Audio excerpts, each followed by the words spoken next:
Hello lovely viewers, আসসালামু আলাইকুম। H kitchen চ্যানেলে আজকে আরও একটি নতুন রেসিপি দেখার জন্য সবাইকে ওয়েলকাম জানাচ্ছি। আজকের পর্বে তৈরি করে দেখাবো আলু দিয়ে দেশি মোরগ রান্নার রেসিপি। আশা করছি রেসিপিটি আপনাদের কাছে খুবই ভালো লাগবে। তো চলুন রেসিপিটি দেখে নিচ্ছি। আমি প্রথমে মোরগটাকে ধরে জবাই করে নিচ্ছি।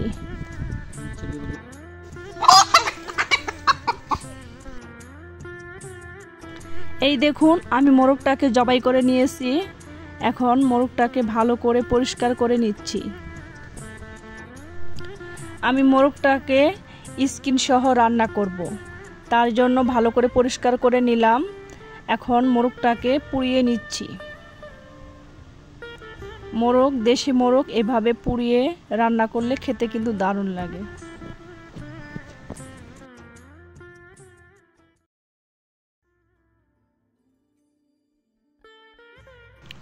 এই যে মোরগটাকে ভালো করে পুড়িয়ে নিলাম। এখন মোরগটাকে আবারও ভালো করে পরিষ্কার করে নিচ্ছি। মোরগটা পোড়ার পর ছোট ছোট লোম থাকে, সেই লোমগুলো ভালো করে পরিষ্কার করে নিচ্ছি। মোরগটা পরে ভালো করে ধুয়ে নিয়েছি। এখন মোরগটাকে রেগুলার কাট করে কেটে নিচ্ছি। আমি আমার পছন্দ মতো কেটে নিচ্ছি। আপনারা আপনাদের পছন্দ মতো ছোট বড় করে কেটে নিতে পারেন।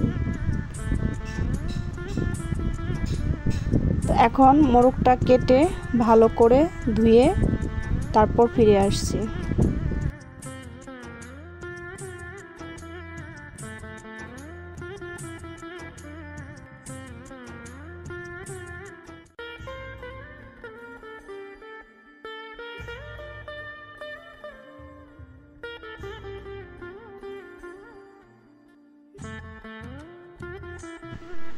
মাংসগুলো ধুয়ে রান্নায় চলে আসলাম।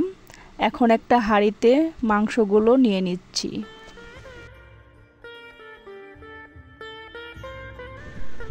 এখানে 1 কেজির মতো মাংস হয়েছে, 1 কেজির একটু বেশি হবে। এখানে দিয়ে দিচ্ছি 6টা পেঁয়াজ কুচি, 2টো তেজপাতা মাঝখান থেকে চিড়ে দিয়ে দিচ্ছি, 3 টুকরা দালচিনি দিয়ে দিলাম, 4টে এলাচ মুখটা চিড়ে দিয়ে দিচ্ছি, আর দিয়ে দিচ্ছি 2টা পেঁয়াজ বাটা। আর এখানে দিয়ে দিচ্ছি 1/2 টেবিল চামচ আদা বাটা, 1/2 টেবিল চামচ রসুন বাটা, 1/2 টেবিল চামচ জিরা বাটা আর 1/2 টেবিল চামচ লবণ, সবটাই দিয়ে দিলাম। এখন এখানে দিয়ে দিচ্ছি 1/2 টেবিল চামচ মরিচের গুঁড়ো, 1/2 টেবিল চামচ হলুদের গুঁড়ো, 1/2 টেবিল চামচ ধনিয়ার গুঁড়ো, এটাও সবগুলো দিয়ে দিলাম। এখন এখানে দিয়ে দিচ্ছি 1 টেবিল চামচ কাশ্মীরি লাল মরিচের গুঁড়ো, এটা অপশনাল, হাতের কাছে থাকলে দিবেন, না থাকলে দিবেন না। আর এখানে দিয়ে দিচ্ছি 1/2 কাপ রান্নার তেল। এখন সবগুলো উপকরণ সময় নিয়ে ভালো করে মাখিয়ে নিচ্ছি। একটু সময় নিয়ে ভালো করে মাখিয়ে নেবেন, তাহলে মাংসের মধ্যে মশলাগুলো ভালো করে ঢুকবে। মাংস রান্না ঝালটা আপনারা আপনাদের পরিমাণ মতো দিয়ে দিবেন। আমি আমার পরিমাণ মতো দিয়ে দিয়েছি।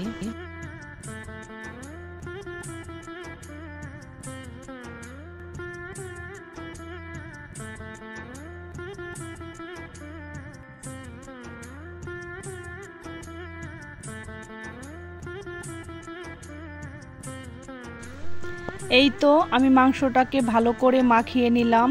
এখন মাংসটাকে ঢাকনা দিয়ে ঢেকে 20 মিনিট রেস্টে রেখে দেব। আপনাদের হাতে সময় থাকলে আপনারা 30 মিনিট বা 1 ঘন্টা মাখিয়ে রেখে দিতে পারেন।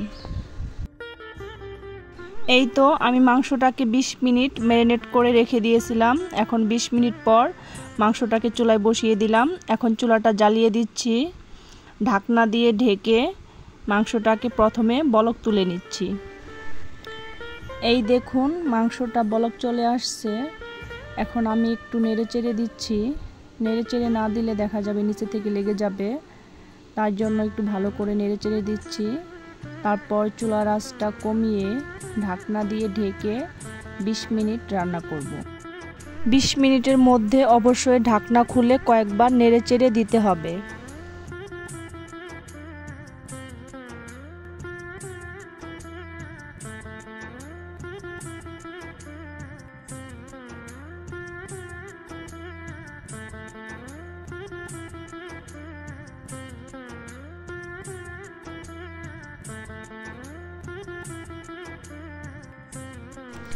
আমি দুইবার ঢাকনা তুলে নেড়েচেড়ে দিলাম।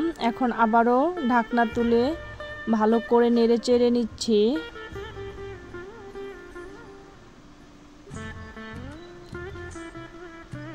আমি ঢাকনা দিয়ে ঢেকে 20 মিনিট রান্না করে নিলাম। এখন এখানে আলু দিয়ে দেব। আমি এখানে 4টি ছোট সাইজের আলু নিয়েছি। আলুটাকে দুভাগ করে কেটে নিয়েছি। এখন আলুটা দিয়ে দিচ্ছি। আলু দিয়ে ভালো করে নেড়ে চেড়ে ঢাকনা দিয়ে ঢেকে 15 মিনিট রান্না করব। ফিরে এলাম 15 মিনিট পর। এখন ঢাকনা তুলে আবারও কিছুক্ষণ নেড়ে চেড়ে দিচ্ছি।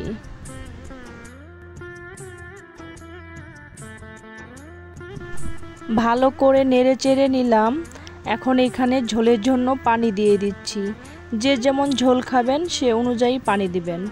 আমি এখানে 2 কাপ ঝোলের পানি দিয়ে দিলাম। এখন আবারও একটু ভালো করে নেড়ে চেড়ে নিচ্ছি। এখন ঢাকনা দিয়ে ঢেকে 25 মিনিট রান্না করে নেব। 25 মিনিট পর ফিরে এলাম। এখন এখানে দিয়ে দিচ্ছি হাফ চা চামচ গরম মশলার গুঁড়ো, 3-4টা কাঁচামরিচের ফালি দিয়ে দিলাম। এখন ঢাকনা দিয়ে ঢেকে চুলার আঁচটা একদম কমিয়ে 20 মিনিট রান্না করে নেব। ফিরে এলাম 20 মিনিট পর। আমার মুরগি রান্না করা হয়ে গেছে। দেখুন মাংসের কালারটা কতটা লোভনীয় হয়েছে। এখন চুলার থেকে নামিয়ে আপনাদেরকে পরিবেশন করে দেখাচ্ছি। যে যেমন ঝোল খাবেন সে অনুযায়ী নামিয়ে নেবেন। আমি এভাবেই নামিয়ে নিচ্ছি। তৈরি হয়ে গেল আলু দিয়ে দেশি মোরগ রান্নার রেসিপি। রেসিপিটি কেমন লাগলো তা কমেন্ট করে জানাবেন। ভিডিওটি ভালো লাগলে বন্ধুদের সাথে বেশি বেশি করে শেয়ার করবেন আর আমার চ্যানেলটিকে সাবস্ক্রাইব করে চ্যানেলটির পাশেই থাকবেন। ধন্যবাদ সবাইকে এতক্ষণ আমার ভিডিওটি দেখার জন্য। আজকের মতো এখানেই বিদায় নিচ্ছি। আল্লাহ হাফেজ।